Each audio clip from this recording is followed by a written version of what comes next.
Uislamu umekufundisha kila kitu mpaka adabu za kukidhi haja umefundishwa. Kuingia chooni na kutoka umefundishwa.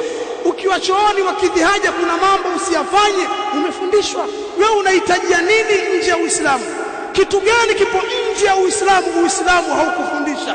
Bwana wajua wenzetu bwana wako mbali. Wenzako kina nani? Mbali hiyo ipi? Wenzetu wameendelea. Maendeleo ni nini? Ni sehemu ya kijinga kina nani wanaendelea? Hao mnawasema wameendelea sasa hivi wana maisha ya kinyama.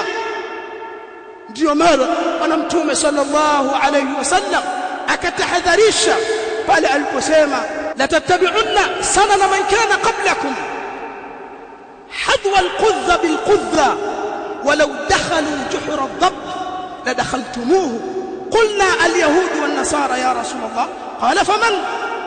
Mtume sallallahu anasema hakika nyinyi mtafuata nyenendo za waliopita kabla yenu, hatua kwa hatua. Qudha ni ugoya unaoekwa nyuma ya mshare, ugoya. Basi namna vile mtakavyofuata kila kitu hatua kwa hatua mpaka wakiingia kwenye shimo la murukenge na nyinyi mtaingia.